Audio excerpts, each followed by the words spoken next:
People are always gonna say something. Always, they're gonna try to have some type of narrative, but as long as you know what's real, I think that's what can help you keep your sanity. The best-selling author and host. The #1 health and wellness podcast. On Purpose with Jay Shetty. I want to start off with just setting context for people. Season's just finished. You're heading it off into the playoffs.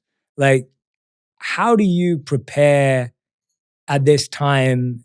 It's a big year, huge start for you. You talk about hard work, work ethic in the book all the time, but how is this different? Or how do you set yourself up? Yeah, it's wild. This is my 18th season, right, in the NBA, and it's been a lot, right? A lot of good things have happened, but a lot of unfortunate bad things have happened. Losses, injuries, and all of this. And it's crazy. I usually have like this dead date, right? Honestly, like we usually have this dead date with everybody that works with me where we be like, look, Chris will be doing meetings and all this stuff until this date. And then we just lock in, you know what I mean? But doing the book and everything, it's been cool, and getting a chance to do this is really cool.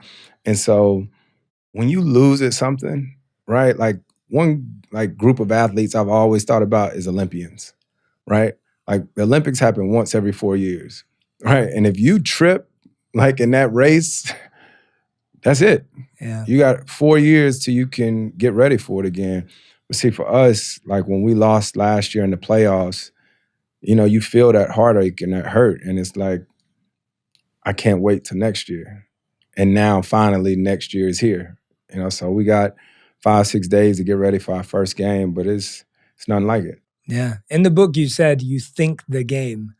And when I read that, I thought that was interesting to me. I've sat down with so many athletes on the show and behind the scenes as well, but I'd never really heard anyone say it that way. What does that mean today? What does that mean right now? Yeah, that means, do you do anything? Do you like play cards at all? I used to play soccer growing up. That was like my favorite sport growing up. But like, up, even if it's soccer, if it's Connect Four, right? Like I play dominoes. I play ping pong. I play pickleball. Ping pong. I play any and everything. And in everything you do, you have to have a strategy, right? Whether it's a card game or anything, and you just have to think different layers. You can always play, right? Just play, but if you can think the game too. And so like I was up this morning, like as soon as I woke up this morning and before I called my kids, I was on YouTube, like looking at clips. Like I go to YouTube and I'll look at, or I'll go to this website that'll show me every shot I've missed or made since I've been in the NBA. So like I'm literally always watching, trying to learn, trying to see how I can get better. So that's what I mean when I say I think the game. Wow. So you would literally go on YouTube, type in Chris Paul misses, and then watch. And then it's this website actually called Second Spectrum that you can go do that. But I can go on YouTube and look at this particular game. So we're playing the Clippers in the playoffs, right? So I can go look on YouTube. They got everything on there. I'm sure everybody know that too. Yeah. But you can go look at all of my shots that I played against the Clippers this year.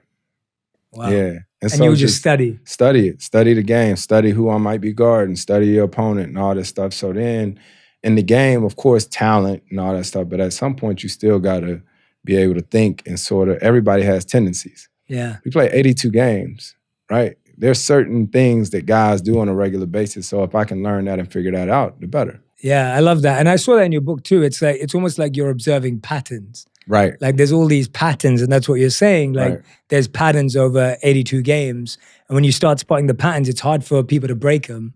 And so they're going to keep repeating that. I can't imagine the things that you learned and all the experiences that you had, right? But you know there are certain things that are a staple for people that are successful. Yes. Right? Yeah. You know what I mean? Like you got to work hard. You got to have some type of discipline, right? Or else whatever you want to see come into existence is just not going to happen. Yeah. It's like they always say, what is it? I'd rather be lucky than good or something like that. But you still got to have the work ethic to see it through. Yeah. What have been do you have like a set morning routine on game days and prep days, or do you kind of intuitively figure it out? Like what are you like? Are you that disciplined beast that's just set up to win, or do you feel it out? You know what? Good friend of mine, JJ Redick, he does a podcast now. He talks. He was my teammate, but he's retired now. Earlier this year, he was talking about how sometimes a routine can drive you nuts, right? And I sort of got into that mode because I done played so long. I done felt like if I don't do this particular thing, I'm not sure what's gonna happen tonight. Yeah. You know, especially with how many games I play. Like I'm serious. I used to have so much anxiety, like, oh man, if I didn't do this before I run out on the court, God, some injury might happen. I mean, I used to have this crazy routine for the past few years. Like I would get up, I would eat breakfast, go to the gym, shoot around might be at 10. I might get there at 8:15, do all this stretching, workout, shoot, then go home. I would get body work from like 11:15, 11:30 to like 1 o'clock. And then I would lay down, had to be at 1, get up at 3, shower, get dressed, eat, get in the car, go to the game. You know, it just made for a long day. Honestly, on a game day, it was a long day. And so I stopped doing necessarily the body work from 11:15 to 1 just to give me some time to live. Yeah. Honestly, to just be, maybe like watch a show for a little bit when my kids in town, chill with them or whatnot. And it's actually been like liberating. Yeah. But for so long, you just like, I gotta do this, I gotta do that. And it'll drive you nuts. Yeah. And it sounds like that's the way of it though, right? Like the reason you can take that break now or watch that show or catch up with your kids is because of that investment you put in for like 15 years, 16 years, for 17 sure, years. for sure. But you also realize that sometimes you gotta break up the monotony of that routine or whatnot just to give yourself a break. Yeah. I think that's going to help a lot of people listening because I think there's so many people listening right now who are stuck in their routine and don't realize how much it'll drive you crazy, especially in what we do. Now, there's certain things like there's certain handshakes that's got to happen. I'm like a few things not going to change, right? Like when they call our name out for the starting lineups, I make sure I dap up all my teammates. Then I go to the little slant board. I make sure I put my foot on that 3 times. I make sure I get the chalk, rub my hands together, clap them together 3 times, hit the back stanchion. I got a lot of routine stuff that I do. I like hit my chest, then I look up and, you know, say what up to Kobe. You know what I mean? And then we do the jump ball. Yeah. Now, some of that stuff not going to change, but some of the other things or whatnot, you have to look at your situation and realize how can you be, I don't know, intentional with your time. Yeah. And do you feel like all of those things you just mentioned that aren't going to change, there were things you picked up along the way because of wins and like where did those originate from? Yeah, so it's funny. It's funny you asked that. And being on a team for all of my life, you know, I've been on a team since I was 5 years old. And so when you find these little things, they sort of just happen, right? So you're out there with your teammates and you come up with a handshake and then somebody like accidentally do something and then you're like, oh, I like that. We're going to keep doing that. We're going to keep doing that. So all these things just sort of get added along the way. You know what I mean? So before I leave the locker room, I also do like a 1, 2, 3, and a bunch of our team trainers, they yell it with me. I do 1 and they yell 2, 3, you know, so that stuff just sort of picks up and you keep doing it. That's amazing, man. One of the things that comes through your book is you talk so much about hard work, confidence, you know, seeing your own potential when no one else sees it, being able to bet on yourself, having that confidence. And even today I can tell but at the same time with that confidence, there's this humility in your book too, because you talk so much about the teachers and the coaches and the mentors, and you talk about this idea about how no one's really self-made. Right. And so you have this great balance between this confidence and this humility. I wonder, what was something that you were insecure about as a kid? Was there anything in your life that you weren't confident about or things that made you doubt yourself at all? All types of things. I mean, I was small, right? Well, some people would still say I am. You know what I mean? In my profession. I'm small. Yeah. In my profession. But I mean, I was a little brother, right? So I had my older brother and all his friends would pick on me. You can't do this, you can't do that. I played football. I mean, I was on my AAU basketball team. I think I talk about this in the book. And everybody on my team was on varsity, except for me, right? And so I was a little bit slower, right, than some of the other guys. I mean, one of the most embarrassing things was back then, our team used to run out for warm-ups. And back then, like our parents had chants and all these songs they would sing. And as my teammates, we ran out to the court, everyone would run and smack the backboard, right? Everybody, bop, bop, everybody smacking the backboard. I couldn't touch the backboard. So I would have to run by the backboard and just get back in line. So I just had this conversation with my son the other day because I told my son he's going to be vertically challenged just like me. And so one of his biggest goals is to be able to dunk, right? So he asked me when did I dunk for the first time. I was a junior, I think, in high school when I dunked for the first time. So he was like, I'm gonna dunk before that. I'm gonna dunk before that. And I told him I'm cool and fine with that, but I also want him to develop the actual skills of like playing the game. I feel like so many times now kids just want to be able to dunk instead of learning actually how to play the game. How did you make that difference for yourself growing up? Because I feel like kids are always kids, right? Like Right. you grew up watching Jordan and you want, so Yeah. I feel like everyone who grows up watching anyone, we all want to stand Emulate. that way, Yep. imitate, right? And so how did you stop yourself as an athlete when you were coming up to refocus just as you're encouraging little Chris to do? It was just different. And I say different because, and it may be because of my circumstances and my situation, right? And seeing my grandfather, right? So I saw how my grandfather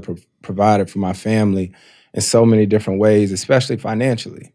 And growing up the way I grew up, I always wanted more. Like I wanted more, not just like financially, but I wanted to see things and I wanted my family to see things. And I don't know, I've just always been very competitive. And my brother helped make me that way. But I just, still to this day, like I really don't take no for an answer, right? Like there's gotta be a way, there's gotta be a solution. And if you tell me I can't do it, then we're gonna see about it. You know? And so it was a drive about it, and it was a drive to just want to be better and the curiosity. And I don't know, like I said, it was almost subconscious watching my grandfather work, right? So I played football. My coaches were hard on me, and I just knew if I wanted to do something, I had to work. Yeah, that work was just obvious through your grandfather who just lived it every day. And when you took the kids back to see the service station in the space, that part of the book is really special because you reminded me. So I was 9 years old when my dad took me back to the home he grew up in. And my dad's home was probably as big, his home was as big as this room, like cut off that part as well, like none of that hallway. So his whole house was this big. And it was in India where he grew up. And so he took me there. And I remember like walking outside, there was a lot of like trash on the floor. There were like rats running around. There were cockroaches inside. This big bat flew on my face. Like I had my Batman moment. Like I was a 9-year-old kid and this bat flew on my face and it was disgusting. My dad put it out my eyes. And then we went in this house and it was literally this big. And I remember my dad was telling me how they shared like a toilet with like 30 families. Like he grew up in like, immense poverty. And it was just one of the best experiences of my life going there as a 9-year-old. So when I was reading about you taking your kids back to your grandpa's service station, the space you grew up, I was like, I know how formative that's been for me.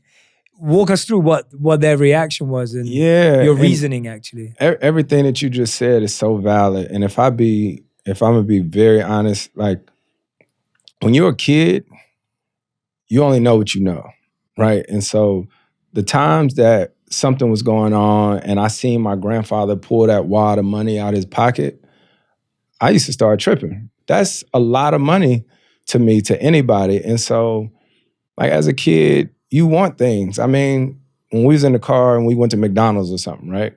Or say you went to Wendy's. I don't care where you went. Like if you went to Wendy's, we want the biggie size fries, right? Like we want the extra large fries and the extra large soda.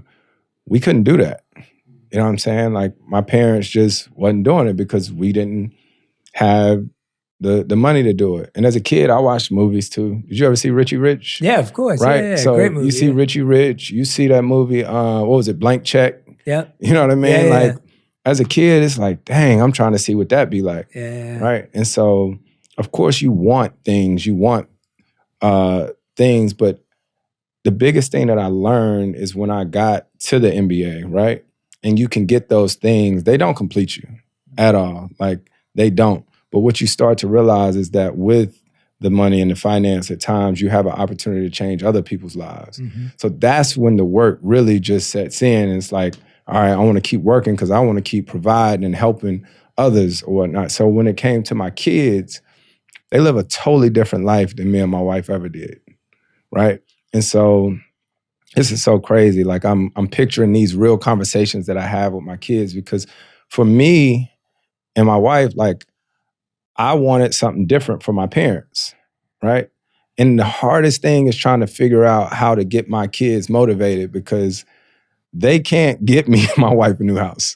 Yeah. You know what I mean? They just can't. And so it's constantly just making sure that they have their own motivation. What's going to motivate them? So I wanted them to see why I am the way I am. Because sometimes they just see mom and dad, or they just see me, but they got a chance to really go see why I get mad if the trash ain't taken out.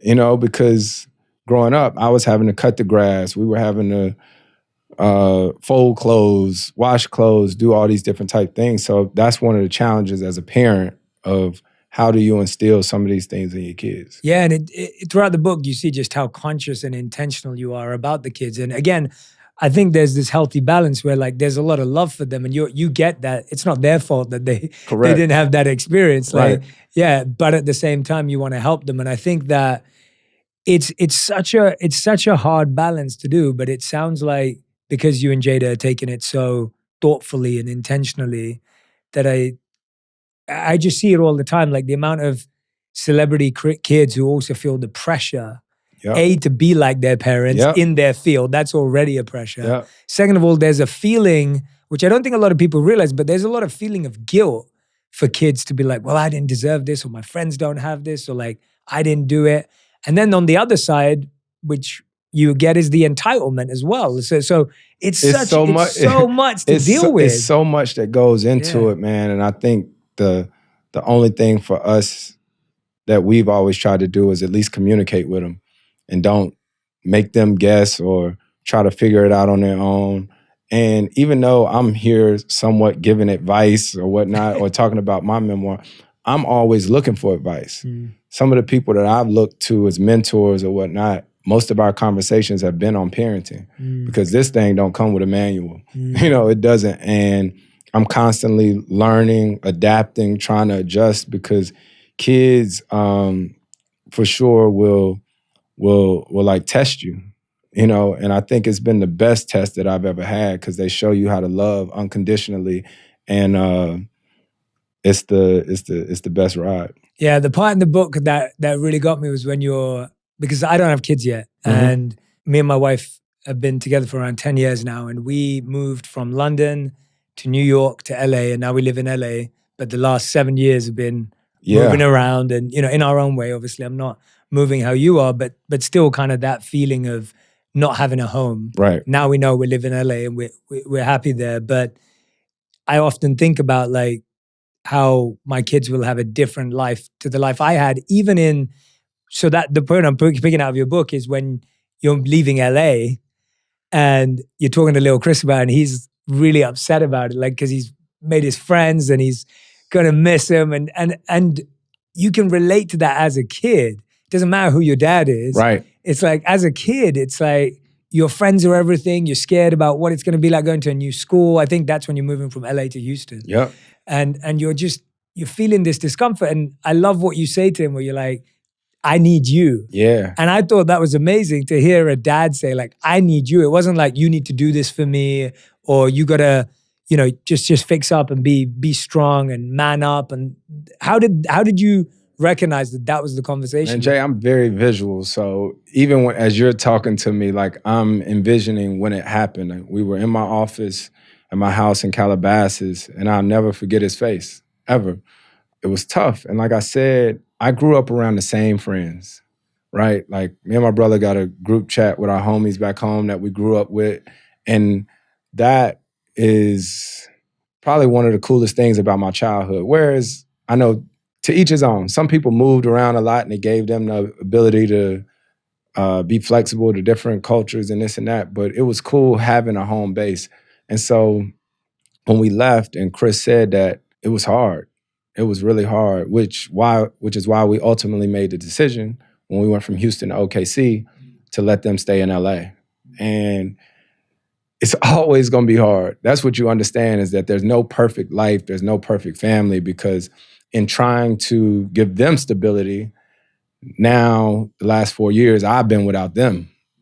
So I think what always ends up happening is somebody got to sacrifice, right? And if anybody going to sacrifice as far as my family go, I'm going to make sure it's me, and that's how we got to where we are now. Yeah. And how do you stay strong in that time? Because I get that too. Like my wife and I end up spending a bit of time apart every year as well, because her family, both of our families are from London and they live in London, and our niece and nephew are there, our sisters are there. So my wife misses family a lot, Right. and her family's like her like fuel. Right.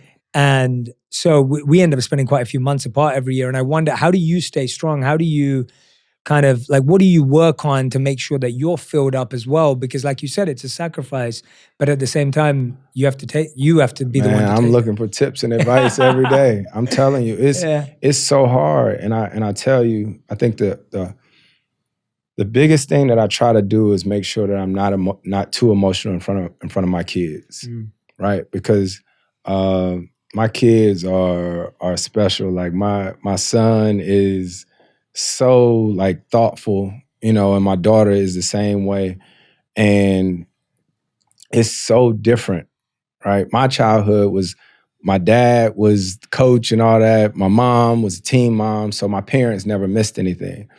I think probably one of the coolest interactions was we played in LA maybe like a week and a half, 2 weeks ago. And my family came to the game and my kids were standing outside the locker room. And I had no clue they did this, but when a few of my teammates left, they saw my daughter and they was like, Cam, we be watching your baseball games. We be watching your basketball games, because I can't be there. I'll literally be in the locker room before a game. My iPad is set up. My wife is videoing the game, and I'm doing my stretches and exercises before the game.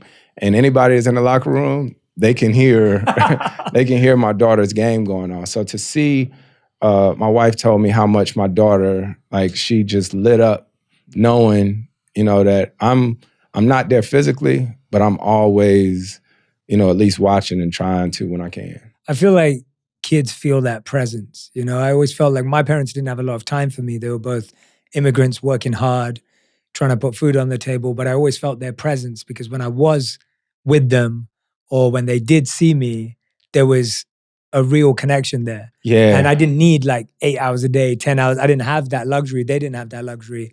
But even if it was for those couple of hours every day. I say that all the time, man. I'm so aware and conscious that, like, kids, my kids now 13 and 10. They're very smart. They're very aware that if you was to get them a gift, say you're a big time person or something, you get them a gift and somebody that works for you got them the gift, your kids, you can't fool them, but they would much rather have that time. So when I'm in town or whatnot, if I get a day off and I go home, the best time for me is taking my kids to school, right? That 20, 25-minute drive to school, and then even the fact that my daughter still lets me walk her in, those, I think, are the most priceless moments. Because one thing that I learned during quarantine was that was the first year that I lived away from my family, right? I was in Oklahoma, and then the shutdown happened, and we all went home for a while. And it was just crazy, because even though my kids might be doing their own thing, they felt comfort. And I was like on Zoom trying to set up the bubble, right? Because I was the union president at the time. But they felt comfort in doing their own thing, but they knew if they looked out the side of their eye that they could see me in my office, right? So just the awareness. You might not necessarily be right there next to them all the time, but just the fact that they know you're there. Yeah, well said, well said. And going back to one of your rituals, I was just thinking about this. You said you write "Can't Give Up Now" on your shoes before you go out to play a game. And I was thinking, like, what is that? 18 years is a long time to dedicate professionally, and then what to speak of all the prep and everything else that goes into it. But what does it feel like to get traded, to feel down and out, to feel like it's not going in the direction you want, and then to can't give up now? Yeah. Like, I find that kind of pivot, for some people it breaks them, and for some people it makes them. And for you, any sort of pivots have only taken you further and further and further for you to perform and pursue at a higher level. What is that? Because I think people look at you, and even when I read your book, I was just thinking, you're working really hard at basketball. You're really working hard at your family. You're working hard at being a dad. I'm like, this guy works hard on every area of his life. Like, there's not so you're trying to. Yeah, I respect that. You don't come across as you're perfecting it, but there's this energy of like, I'm thinking about how I'm raising my kids. I'm thinking about my relationship. But then when the career part is having its hiccups and slip ups and whatever else in the past, what did you find when you get that can't give up now? Like, where does that come from? So I'll tell you where that came from was when I got traded from Houston to OKC, like to be honest, I was mad, like really mad, because I've been told one thing and another thing happened. And when I went to Houston, we moved like 15 people to Houston, right? So to not know and to know that I was going to Oklahoma City, I was hot. I was in Augusta, Georgia, and I didn't know what that meant, right? I didn't know what that meant. I didn't know what was next. It was the first time I'd been blindsided with something like that. There's a song by Mary Mary, right? It's called Can't Give Up Now. Because like I said in the book, I grew up in church. I was in church 4 or 5 days a week. And I remember listening to that song and like getting emotional. And it was like, look, the trade didn't happen. The ESPN, everybody talking about it or whatnot. I learned this a while ago in the league is that ain't nobody gonna feel sorry for you. And like you said, I've learned that too in this business, that there's 2 different type of people. People who gonna feel bad for themselves and just sulk, and then there's other people who gonna get to work. And so that was my mindset. It was like, all right, I think I'm done. All right, cool. I put my head down and do the work. Yeah. And so that was, my whole energy going into that. Yeah. How do you differentiate between what the media is building as a narrative versus your narrative? Like, I find like athletes, that's what makes the athlete's job a million times harder than even playing the game.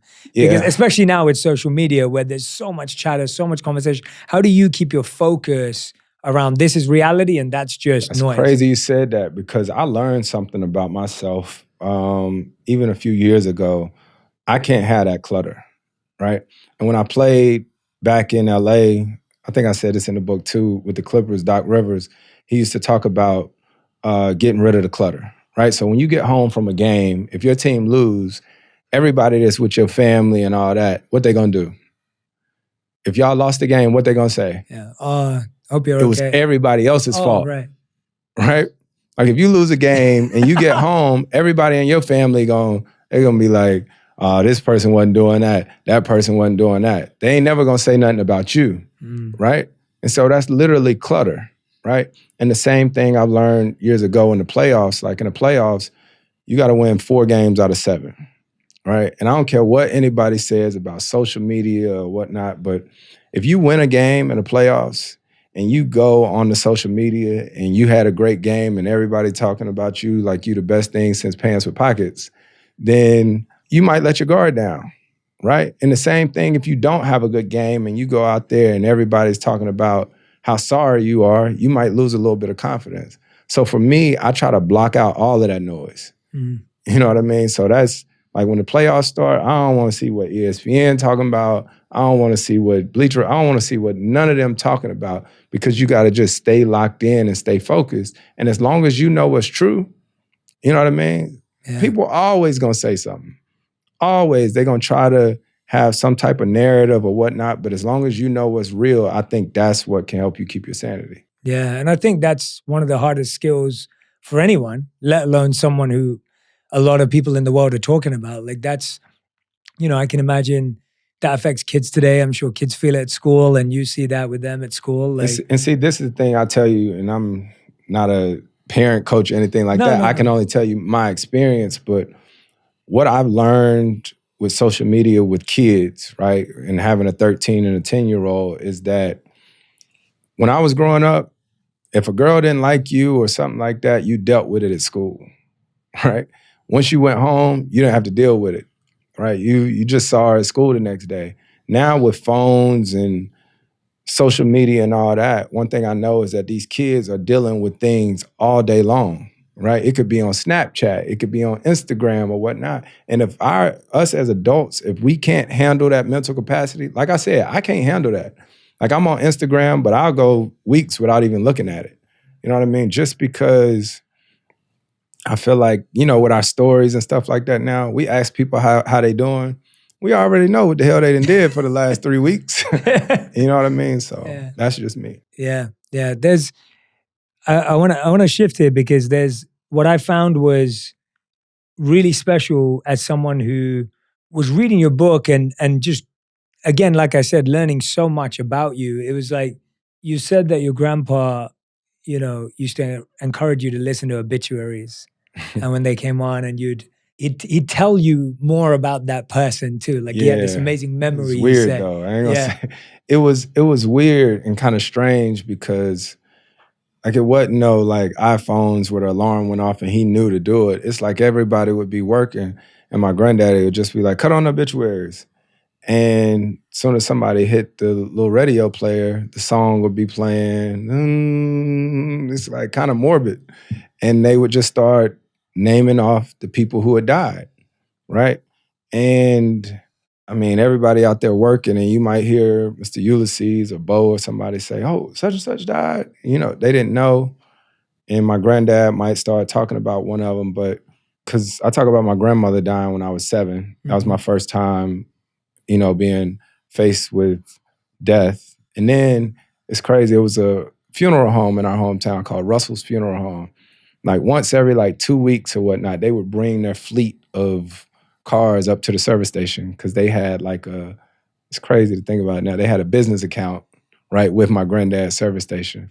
And so it was a lot, man. That's why I still don't deal with death well. You know what I mean? To see the hearses pull in there and I don't know, it was different. Yeah, it's you said that with your grandmother's passing, you were like, I never really got over that. And I think that's so real for so many people. But like you said, people often say oh, I know how you feel, but no one can know how you feel because they didn't know that person. They didn't know your connection to them, that experience. You dealt with that so early on at 7. And like you said, you never really got over it. Now, when you look back on it, is it something you even want to get over, or is it something that just stays with you and it's important? I think it just stays with me because I tell you, writing this book was also therapeutic because some of the stuff I had never talked about. And so might have been a week or 2 ago, I was talking to my parents and was just asking them, I was like, Dad, when was the first time you dealt with death, right? Because my kids are 13 and 10 and they haven't, right? The only person I think that they've seen pass away, knock on wood, is my wife's grandmother, right? And so obviously the less you have to deal with death, the better.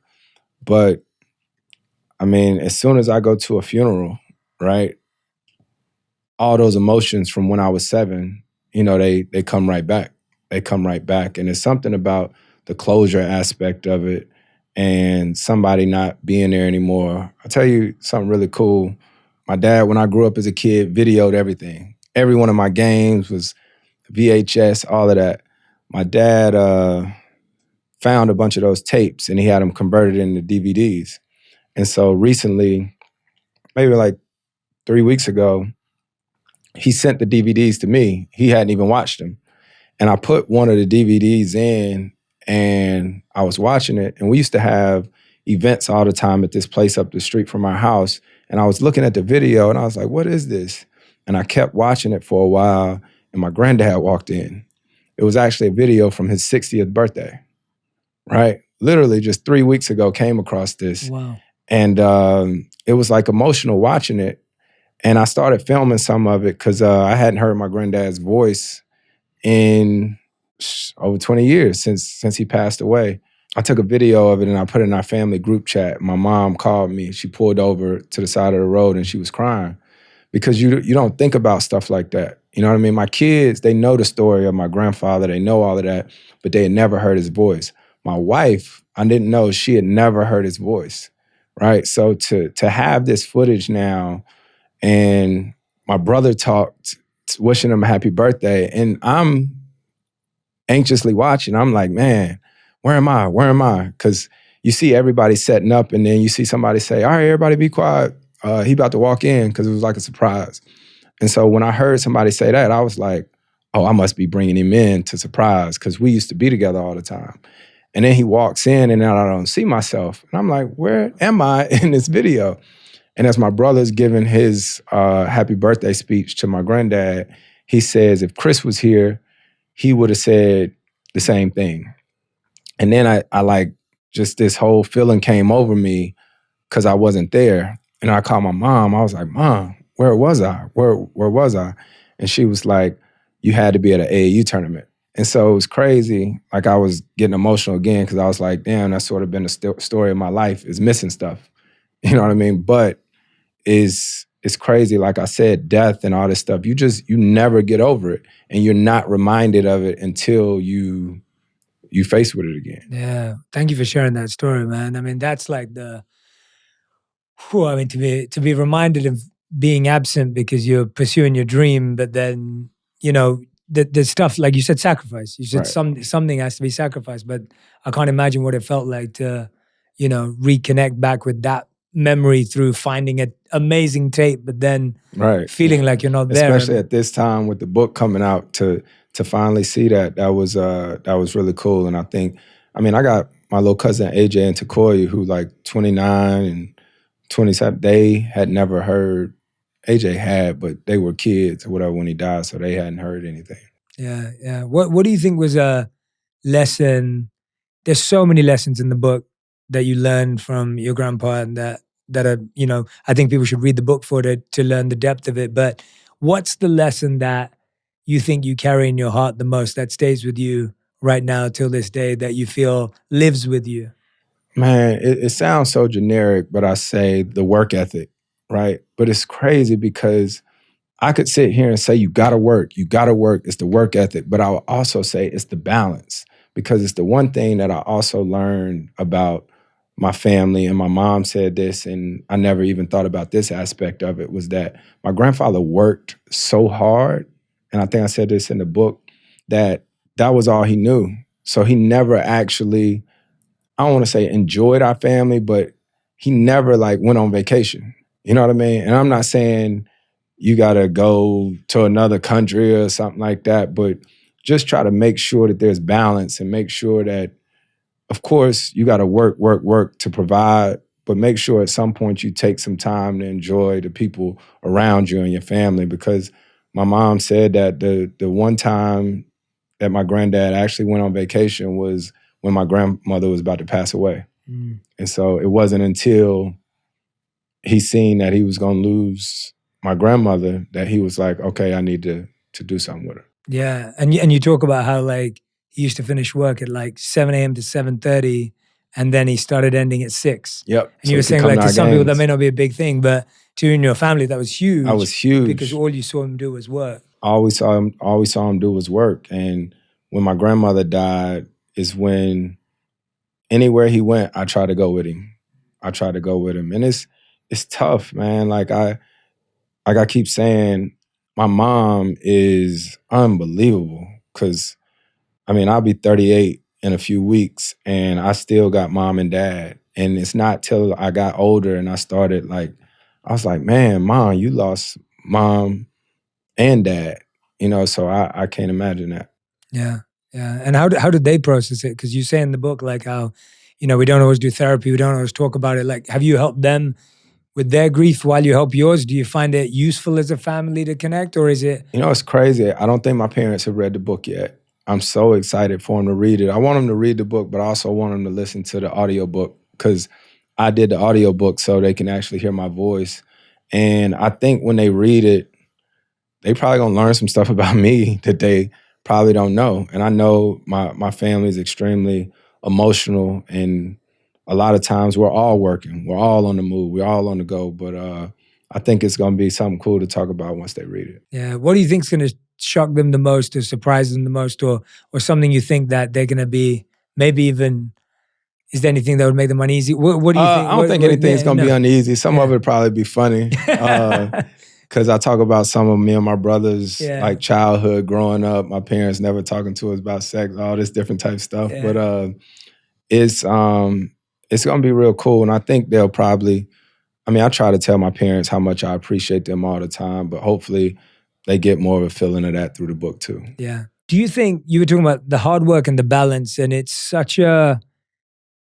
something that I think all of us who are ambitious or obsessed with figuring out, Right. like you want to put everything into the thing you love, the thing you were born to do. And at the same time, you realize it's meaningless if the family, the relationship, the friendships aren't there, right? We always hear the term like, no one wants to be lonely at the top, or it is lonely at the top. Right. And so do you think that that makes you sacrifice success, or do you think that is success, is to be able to have both? It depends. It depends. If you can have both, then that's probably the ultimate goal, right? To have both, to have that success and have that balance. But the thing that I'm always battling with, right, is that 18 years of my life I've been in the NBA. And that is a blessing, right? I want to be there. I want to be there for my kids' events. I want to be a dad just like my dad was to me, because I'm not where I'm at without my dad sort of cultivating that and being there. And then there's this other side of it too, whereas if I was to retire, right, and stop playing, knowing that I still got a lot left in the tank and still got the passion and whatnot, would I be this amazing dad that I want to be if I gave up my own passion, right?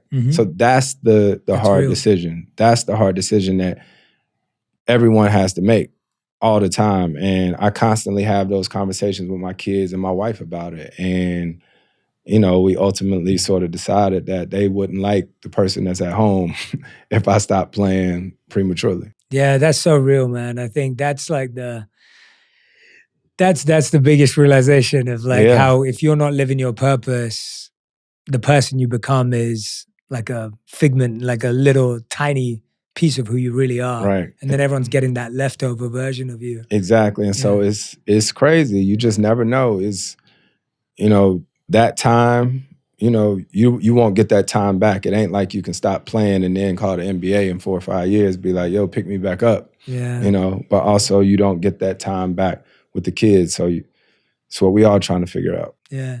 If you were in that tape, if you were there at that birthday, what would you have said? Oh, man.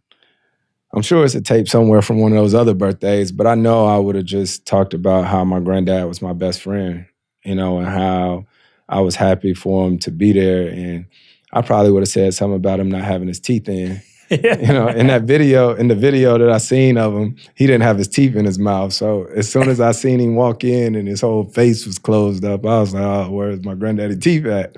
But I don't know. And it was crazy for me because, like I said, I'm watching this video not knowing what it is. And then when I see it's his 60th birthday, knowing that he died literally the next year at 61, it was crazy. So I would have definitely just told him, you know, how much I love and appreciate him, and probably try to get him to move in with us again. What do you think's a lesson that if he was here with us today that he'd still want you to learn, or something he'd be poking at you for? Or Oh, man. What do you think he'd be coaching you on right now? Probably all the texts that I get, my temper. Oh, yeah? Probably. But I don't know. I think the biggest thing that my granddad would be proud of if he was still here was just that our family is still together.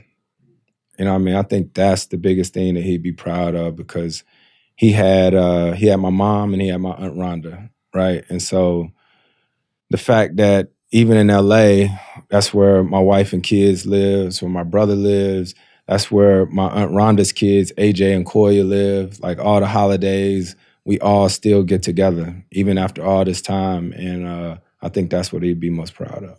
Yeah. I mean, you know, it's like when I'm reading the book, I had the bird's eye view note of what had happened in your experience, but then to read it and to get the real context of the depth of your relationship with your grandpa, which then when you read about what happens, you're like, you know, that like, it gets you, right? Like it gets me. I wasn't close with my granddad at all. Mm-hmm. I barely met my dad's dad, and I was never really that close to my mom's dad. And so I can't even say I know how you feel, because I don't even have that context, but I felt close to your relationship with your granddad because of how you describe him. And then I mean, there's no words to describe it, for it to happen just in the most tragic way that you could lose someone you love. And the way you find out, the way you rush over there, like, yeah, that whole moment when I'm reading it, it was like, I can't imagine how tough it is to relive that for you as you're writing it out.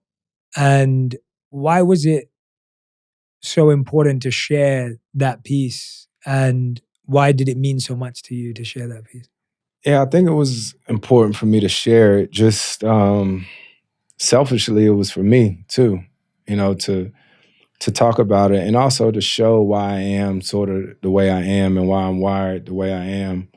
And I don't know, keep learning little things. Like throughout the book, throughout the process of writing the book, I was having to call and ask like my mom some questions, right? Like that's how I found out my granddad's name was Chili. Yeah. Like we called him Papa Chili, but called my mom. Luckily, my granddad still has a few siblings that's still alive, and that's why it's so important to ask our grandparents and things like that questions so we know our history. And I don't know, I think it was just great for me. Obviously, I want a lot of people to read it, but sometimes I was almost in the book just talking to my family. Because even being away from home, right? I haven't lived in Winston-Salem in 18 years, and that's where all my family is. Like you were saying, your wife, like London or whatever, I grew up around all my family. So in some parts of this memoir is me talking to my family back home that I've been away from a long time and just letting them know how much I appreciate them, how much I miss them. Through a lot of these experiences too, it's taught me I really treasure the relationship that my kids have with my parents and my wife's parents, right? Because my mom and dad, they are not the same people that raised me, right? They are not. The way they be so nice to my kids and, my son in the backyard shooting basketball when he was younger and he bricking left and right and my mama just yelling, "Good job, baby." Good. No, that is not what you're supposed to be doing. But there are times when my kids will do something and I get on them and I see my dad, them like, "Be easy on them." And I like, "You wasn't easy on me." But because of my grandfather and that relationship, I get it. Like, I get it. When my parents would get mad at me or I get my butt whooped, the first person I called was my granddad. So I'm grateful for that because those relationships are really important. And I want to make sure that my kids have that bond that I had too with my granddad. Yeah, for sure. And that's, I'm so happy to hear that. I'm so happy to hear you feel that your kids have that Yes. with your parents and Jada's parents because because when they wake up, when my parents are in town and my kids wake up in the morning, they run in there first. They run in there first. And I see the way that my parents light up. And it seriously, like I literally look at my parents and I think back to my granddad and how he must have felt. Yeah. And it's so crazy. What's this, 2023? My dad is 62 now. And so when my dad turned 61 last year, it was like crazy emotional for me because I was like, man, this is how old my granddad was when I lost him. Yeah. And it's crazy to see like my dad. Yeah, absolutely. And for them to have him in health and greatness. It's I think the part that really blew my mind is you saying how you found a way to have empathy and some sort of like forgiveness for the four individuals that assaulted your grandfather. And I think having to relive it again when the case gets opened up again, to deal with it up until 2021, I think it was it's like that having to go through it is the worst thing anyway. And then to have to relive it again and for it to be opened up and for innocence to be the topic of conversation and for then again for it to close, like, but for you to be in a place where you said it's taken you a long time, but you feel like there's a certain level of empathy. I'm like, that is, I mean, walk us through the journey, not the end, because the end is the hard part. But yeah, the journey's tough because in the immediate reaction, like I said in the book, I had some family members who was gonna handle it themselves. But it was I don't know, it took a while, but then you start to realize no matter what happens, he's not coming back, right? I couldn't get him back. And I don't know if it was just getting older or the way that I like watch shows, you start learning about the prison system and all this different type of stuff, and you just start realizing that people make mistakes, sometimes bigger than others, but being incarcerated for that long of a time, you know what I mean? If you can show that you're remorseful and everything that's happened, that's when I definitely think you need a second chance at this thing. Did you ever receive any remorse or apology or any sort of thing from them, or that never happened? No, never. And what's crazy is, like I said, when that case got reopened, that was one of the first times, it was the first time that I actually started finding out details about the case. Yeah. Because you think about, like I said, I was in college and my parents wouldn't let me go. They wouldn't let me go to any of the court hearings or anything like that. And over the years, I tell you, my Aunt Rhonda, she the one that be on top of everything. And it was a few times that I used to ask her, I used to be like, Auntie, show me what the boys look like. You know, and she would like pull up a picture or whatnot. And that was like hard to even look at because you start questioning, asking why, like, hell, why would you do this? But as time goes on, you just try to heal. That's huge, man. To never hear the apology and remorse, and to almost to accept an apology you never received in order to rise above. I mean, that's like, I mean, I was going to ask you, what do you think is the toughest thing you've ever done? I'm like, that sounds like the toughest thing anyone's ever had to do. Yeah, for sure. It's definitely one of them. Like I said, I think it was the unexpected situation as far as my granddad. And in the book, like I really like detail, you know, when traumatic things happen, you sort of tend to remember everything down to, I remember scuffing my Jordans. Yeah. You know what I mean? Right there by the gym. And it was crazy. It was just a whirlwind how everything happened. That went from the best day on the 14th, seriously, like a movie. The 14th signing my letter of intent to the 15th, that happening. You start to realize that, I don't know, like I'm right here thinking about it. Like, Yeah, I love that, when, man. when Take your people time. when people call you sometimes now or whatnot, like you always hope for the best but expect the worst. You know, when somebody says, yo, did this happen? You know what I mean? Even though that one situation happened, it sort of almost gets you on edge whenever something happens.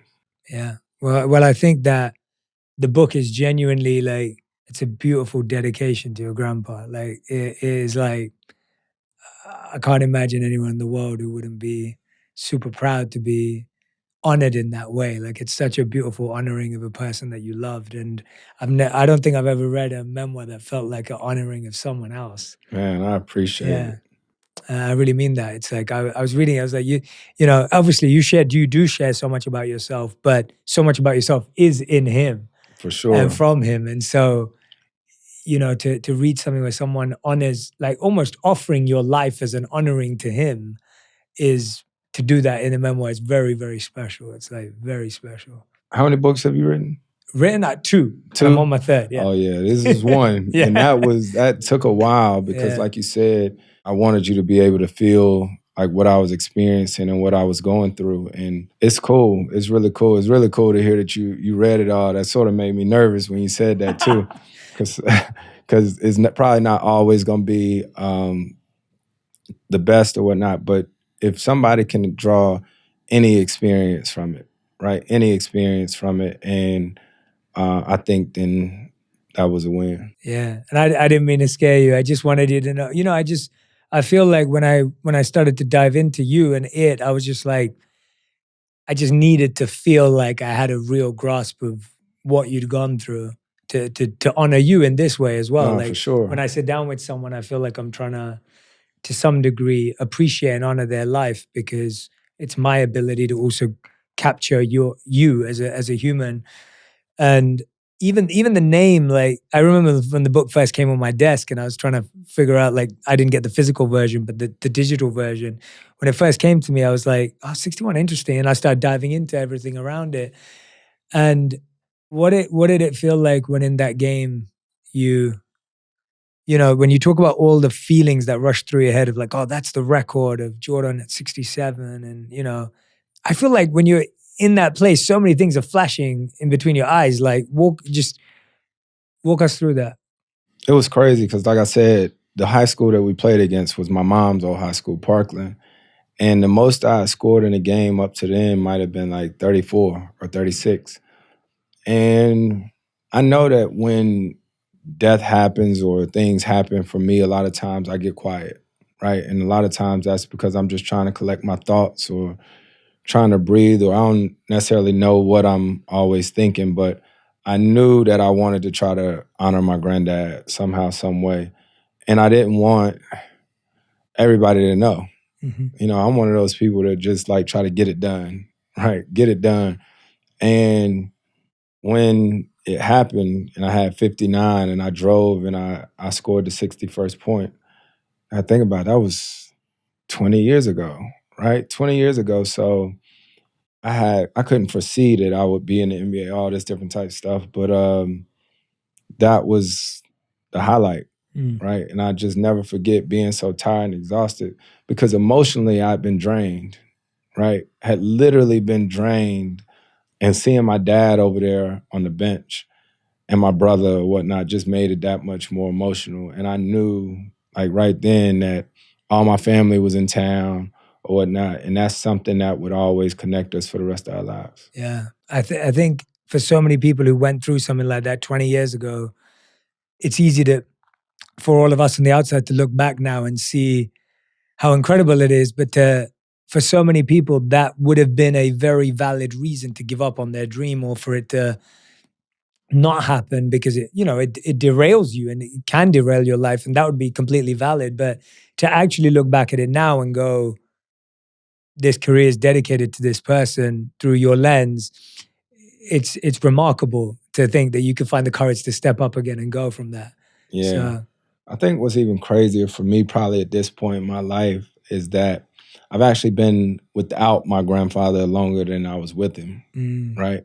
And I never think about that. You sort of just live or whatnot, but there's literally almost nothing that I can do on a daily basis that I don't think about him, And what's crazy is in the book, I think I said something about one of his favorite scriptures being Philippians 4:13. I can do all things through Christ who strengthens me. And that video I just found when he's standing up thanking everybody for coming to his birthday thing, he says that. wow. And it gave me goosebumps. He says that in the video. So one thing about it, I'm gonna tell my daddy to keep finding videos because it's really nice to have. Yeah, and that's not the watch though. That's a different watch. No, No, but no, this isn't the watch, Yeah. but Vacheron, right? This is a 222. Yeah, I literally got this watch because it looks like the one. Yeah. the way you described it. I was like, yeah, Yes, this watch looks like it. And I mean, I think I talk about how strict my parents were growing up. There was no earrings, no nothing like this or whatnot, no tattoos or whatnot. But last summer, I got this tattoo right here, which is Chevron logos, right? Yeah.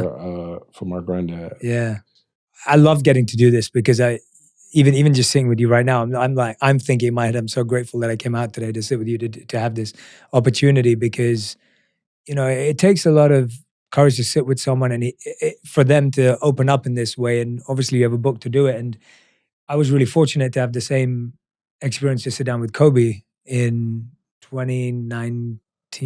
2019, yeah, 2019. It would have been. It was literally like 2 months before his tragic accident. So I got to interview him, and we didn't know each other in the same way we don't know each other. But I felt like there was a real connection. It was such a gravitas and such a presence when he spoke, and just his demeanor with the team, and just everything. And even today, like I think when you talk about not being able to play with someone, but knowing what could have been. But you, again, even today, you were like, you look up and, honor him in that way. Like, how do you navigate what ifs in your career? I feel like that, again, as an athlete is such a skill because there's so many what ifs. Like, what if I did that, played it that way, played with this, and so talk us through that, because I think even in life, like that's what your whole book about. Just for everyone who's listening, Chris's whole book is about what his granddad taught him off the court, which applies on the court, and then on the court lessons that apply off the court. Right. And there's this beautiful synergy. But I think there are so many people listening and watching right now who live their life in what ifs. Yep.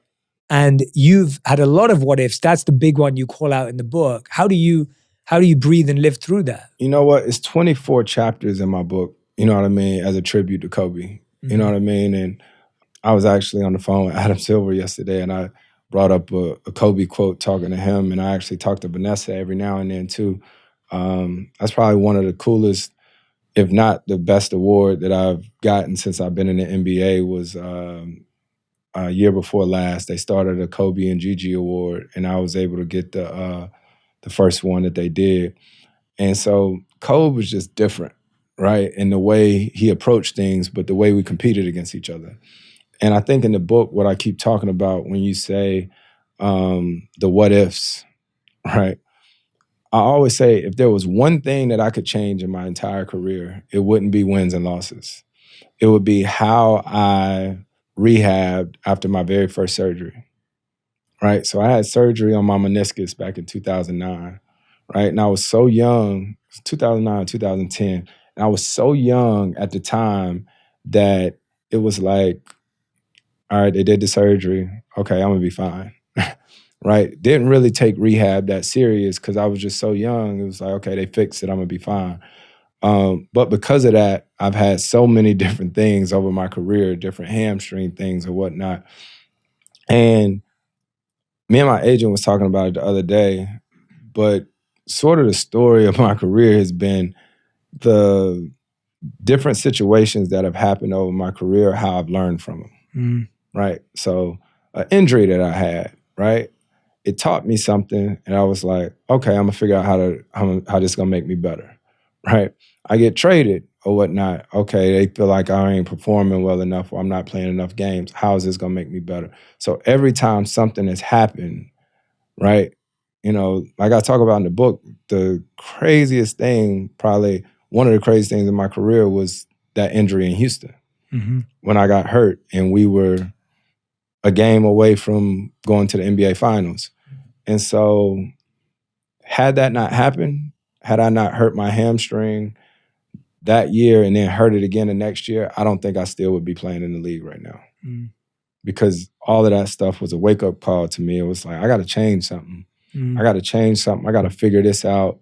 And once all that stuff happens, right? So if you sit around, and I'll tell you this, if you sit around and dwell on that what if too long, somebody gonna pass you by. You know, so if you sitting over there trying to figure out what if, somebody else over here gonna take your job. Yeah, definitely. And I love that idea. If this happened, what can I do better? This happened, what can I do better? That mentality of like continuous improvement and rededication as opposed to... Exactly. Instead of what if, it might be what's next. Mm-hmm. You know what I mean? Because, yeah, you can sit back and chill, and me and Kobe every now and then be like, man, we play together. Yeah, what not? But everybody can't do it, but I can compartmentalize that. I can talk about this what if, but I'm still, you know, I still got my eye on what the goal is. Yeah. I think a lot of us live in what if, but we all have to learn to live in what is, and then what's next, as you said, because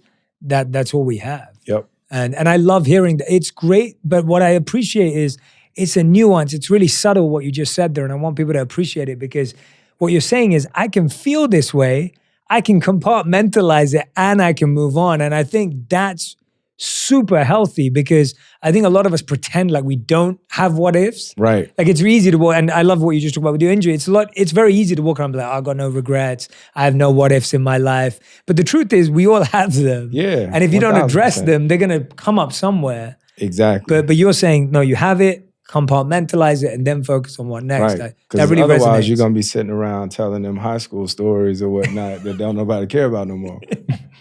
Yeah, and that happens to all of us. We can all live in nostalgia and walk down memory lane. Chris, this has been such an honor to sit with you. Is there something that I haven't asked you, or something that's in your heart and mind right now, before I have a couple more questions? But is there anything that I haven't asked you, or something that's on your heart and mind right now that you really want to share that you feel I haven't touched on? No, just the appreciation for this and being able to talk and tell my story through the book. And I hope people can really feel that it was really about that. It was about letting people understand and know about me and make sure that people understand that, look, my family, like anybody else, has got their issues. Everybody isn't all like loving and all this stuff on each other at all times. I mean, extended family or whatnot, but at the end of the day, it's my family, and as long as you try to work through different things with you and yours, I promise you, you'll appreciate it in the end. Yeah, I love that. Well, Chris, we end every On Purpose episode with a final 5. And these ones have to be answered in 1 word to 1 sentence maximum. But I always change the rules. So we'll try. Chris, what's the best advice? And I'm guessing it's going to be from Grandpa, but what's the best advice you've ever heard or received? Never delay gratitude. That was actually from my college coach, Skip Prosser. Walk us through that, actually. I want to hear more. Yeah, never delay gratitude. And that means, if you're grateful or thankful for anything, be sure and tell people. Be sure and tell people, like, I don't care where I'm at, what's going on. Whenever I get off the phone with my parents, my wife, my kids or whatnot, it's always, I love you. Those times when you say you're going to tell somebody something in the morning or something like that, like you absolutely never know what's going to happen. So never delay gratitude. And that was a coach who said that to you. How did that apply to sport? And why did he introduce? Because that's so interesting to get from a basketball coach. Yeah, so I talk about Coach Prosser a lot in the book. Yeah, of course. Because he's one of the 3 most influential men in my life. And he just had all of these sayings, right? Never delay gratitude. If you can't be on time, be early. Don't be a 2 to 4 guy, be a 4 to 2 guy. And it was just all these different things. And the reason that never delay gratitude thing, how it related to sports, was it's hard to win a game, right? It's hard to win 1 game, let alone make it to the playoffs. Like our coach the other night when we clinched to make it to the playoffs, in the locker room, he just told everybody, he said, listen, I'm grateful for you guys. We always talk about gratitude. It's a lot of teams that's going home and going on vacation, but don't take it for granted that you get a chance to play in the playoffs. Yeah, that's awesome, man. I love that. I think a lot of young athletes who are listening, or if you have kids who are young athletes, like, that's great advice, because often that kind of softer touch is missed. Like, you don't think it's there sometimes. Yeah, but when I say never delay gratitude, I also mean for like kids to your parents. Like when I'm at my basketball camps, I always make all the kids stand up and turn around and tell their parents thanks. Because like I said in the book, my dad spent his entire 401k on me and my brother playing travel basketball.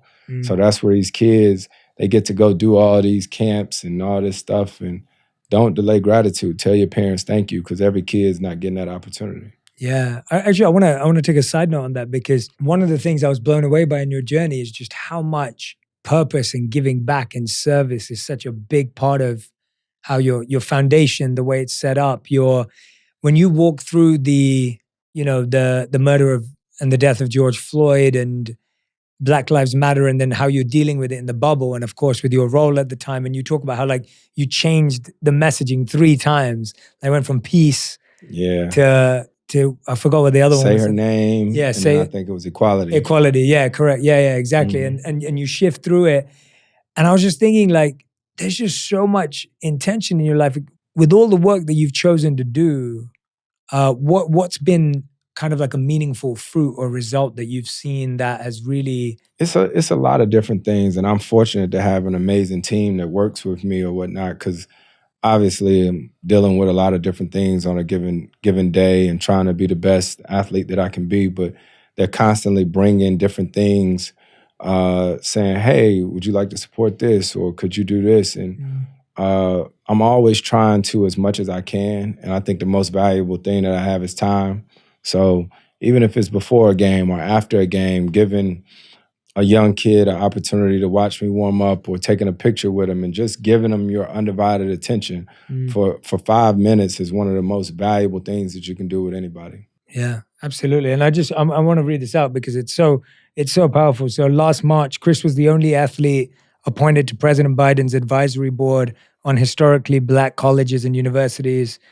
And that's been, I mean, that's incredible that you've become a spokesperson and a champion for that. Is there some of the work there that's resonated, or some stories that you think? Oh man, It's probably so many. yeah. I mean, well, we got a lot of different things. What we've done is, me and my brother a few years ago, and then Carmen actually did it too. We went to this business class at Harvard with Anita Elbers, a BIMS class, business education, management, sports, I think. And after going to that class at Harvard, we were like, why isn't this curriculum or course offered at HBCUs? And we got to work, and Anita helped with it. And now we have that course at a few different HBCUs. Wow. Right? So just always trying to figure out how we can make some type of impact. Equality again. Exactly. Equal access. Yeah. Equal access to education.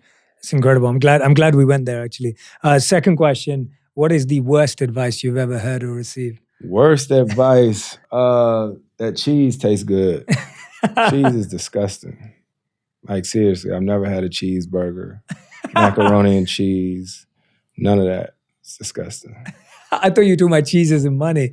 No, no, definitely you're being not literal. that. Yeah, you're being Literally literal. cheese. Yeah, literal. Okay, Yeah. literal. So you don't like cheese? At all. At all? No. Not even on pizza? No. I'm cool. No cheesy fries? No. Oh, No. Okay. Heck All right. no. Okay, this is And good my to know. brother, when we used to get home from school, he used to go in the refrigerator and get the block of cheese. What is that? I don't even know what that is. That string cheese, kind of like, I think I know what you're talking about, I yeah. don't know. He used to have to take plastic off the side and eat Yeah, it. And doing nothing but putting mucus all in his body. Nasty. Also, question number 3, how would you define your current purpose? You know, basketball and athlete, that's what I do, not necessarily all of who I am, but just trying to help make a difference in different aspects of life, whether it be HBCUs, whether it be health and wellness. I think that's been a big thing that I've become passionate about the past 4 or 5 years, is trying to figure out how to make some of these health things more accessible, right? And make people more aware. Like, I'm always curious about this, that, whatever it may be. I'm so curious about water and the things that people are eating and all these different type things, and trying to make sure that other people become aware like I am. And the other biggest purpose is whatever I have to do for my family, right? Whatever I have to do for my family, especially my wife and kids, is just trying to figure out how I can continue to pour into them.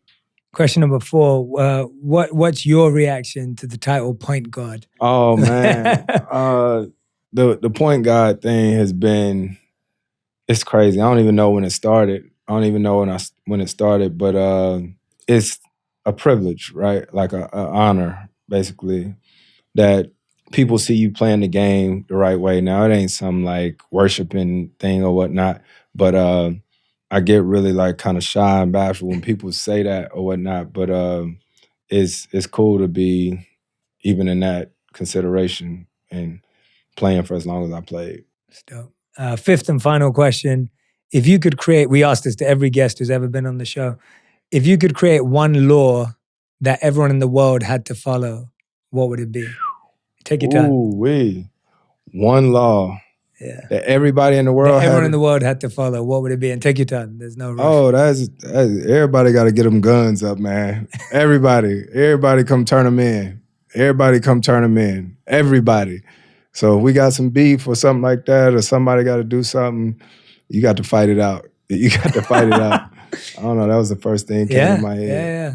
That's awesome. Thank you. Chris Paul, everyone. Chris, incredible memoir, 61. Make sure you go and grab it. We're going to put the link in the comments and the captions across the board. Want you to go read this book. If you're already a fan of Chris, you're going to love it. If you're learning about Chris through this, you're going to love it even more, because it's truly a remarkable story of love, of sacrifice, of connection, of generations passing on beautiful lessons. You've got like 4 or 5 generations in the book being talked about. So I hope you go and grab a copy of 61. Chris Paul, it's been a pleasure and honor Jay, sitting down with you. Honestly, you're a real one, man. This has been one of my favorite interviews, honestly, because you're so present. When I was sitting with your book, it felt that way. And to sit with you and to watch you thinking and to watch you visualize it and to watch you telling it from memory. And then for you to share that story about finding that tape or your father finding that tape. I mean, just really grateful, man. Thank you for this. Man, Thank I you so appreciate much. you, Jay. Thank you. Thank you. Thank you, man. If you love this episode, you'll love my interview with Kobe Bryant on how to be strategic and obsessive to find your purpose. Our children have become less imaginative about how to problem solve, and parents and coaches have become more directive in trying to tell them how to behave versus teaching them how to behave.